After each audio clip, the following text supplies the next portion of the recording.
caso chegou ao Supremo Tribunal Federal em 2011, passou a ser julgado apenas em 2015. E claro, como você disse, né, tem uma relevância na vida de milhares de pessoas e, sobretudo, no sistema carcerário. Mas os ministros, ultimamente, né, sobretudo com o teor religioso pautando também a discussão, têm ficado, de certa maneira, um pouco acuados para, enfim, discutirem sobre esse tema amplamente, que tem um impacto amplamente no nosso país. Infelizmente, isso acaba tendo um poderio sobre milhares de pessoas todos os dias, pessoas que, enfim, são pessoas como eu, são jovens, negros, periféricos, favelados, que muitas vezes são presos, ainda muito jovens, por conta de uma quantidade ínfima de maconha, né, do porte da maconha.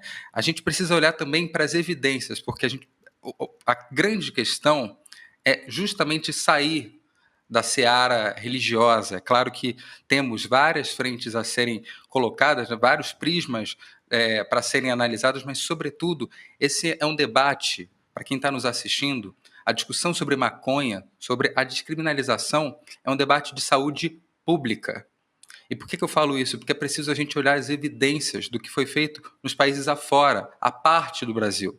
O que acontece nesses diferentes países, quando você descriminaliza o uso de determinadas substâncias, aqui a gente está usando a maconha, é que não tem um aumento de consumo.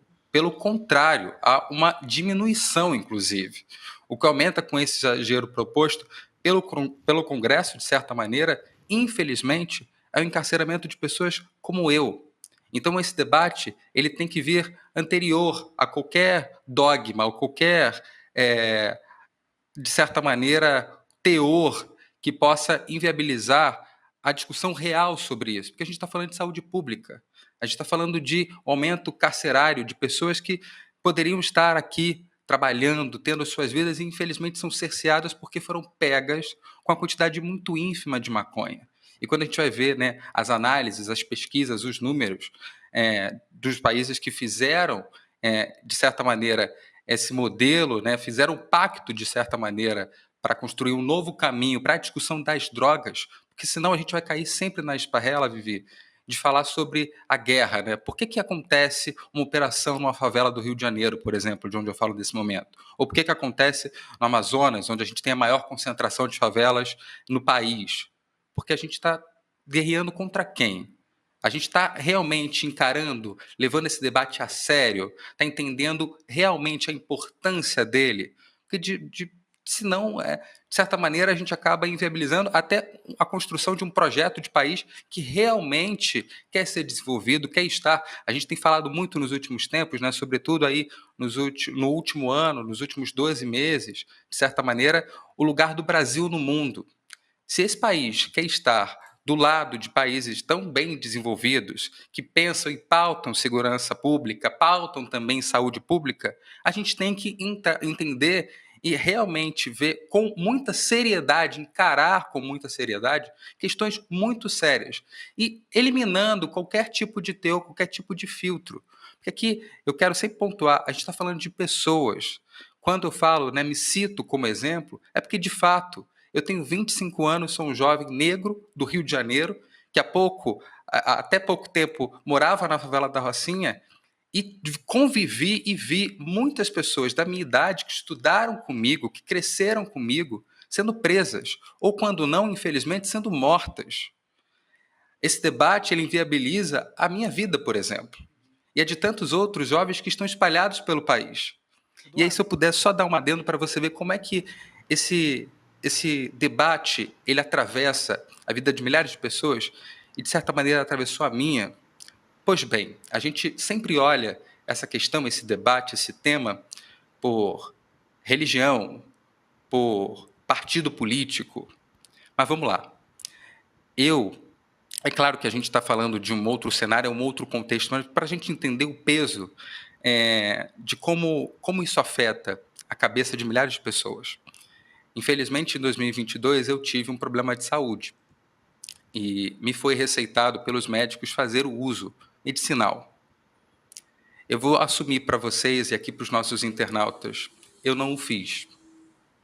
e não o fiz para aliviar a dor durante o tratamento, era um tratamento renal, não o fiz justamente pelo peso e pelo medo, mesmo que fosse um uso ainda domiciliar em casa, por conta de medicamentos, do óleo em si, era muito, muito diretamente, muito, muito instantâneo me relacionar a um civil que acaba traficando. A possibilidade de eu ser preso, mesmo usando para minha saúde. É o E canabidiol isso que você está acontece dizendo, o também. óleo, né? O óleo que é O receitado muitas cannabis, vezes. Uhum. exatamente, Viana. E assim, esse debate também chega, ele afeta, isso é visto também por milhares de pessoas que devem, estão nesse momento tendo a necessidade de fazer, porque vem o medo muito na hora, muito latente, de ser colocado como um traficante. Ou a gente não discute tão. A gente deixa de discutir e acaba criando esses fantasmas. É um impacto tremendo. E aí eu estou falando aqui, claro, de um outro contexto, mas é tão nocivo, a gente inviabilizou tanto esse debate como sendo de saúde pública, que até mesmo quando autorizados dentro, né, de um contexto de um tratamento de saúde, ele não acontece, porque as pessoas têm Incrível. medo. E justamente pessoas que, infelizmente, moram em periferia, moram em favelas, a gente teve ano passado, recentemente, uma pesquisa que mostrou como é que os cidadãos...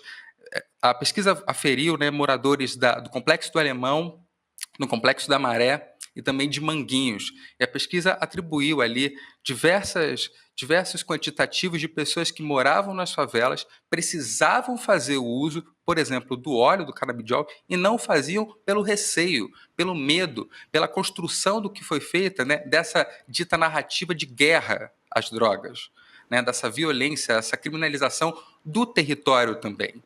Então, quando a gente hoje tem a possibilidade de ser pautado na Suprema Corte Brasileira e a gente ter minimamente uma ação favorável a isso, que minimize, de certa maneira, mitigue os impactos aqui traçados durante anos, de pessoas que, infelizmente, até já morreram, pessoas que acabaram hoje, né, nesse momento, enquanto a gente está falando, podem estar sendo presas justamente por isso.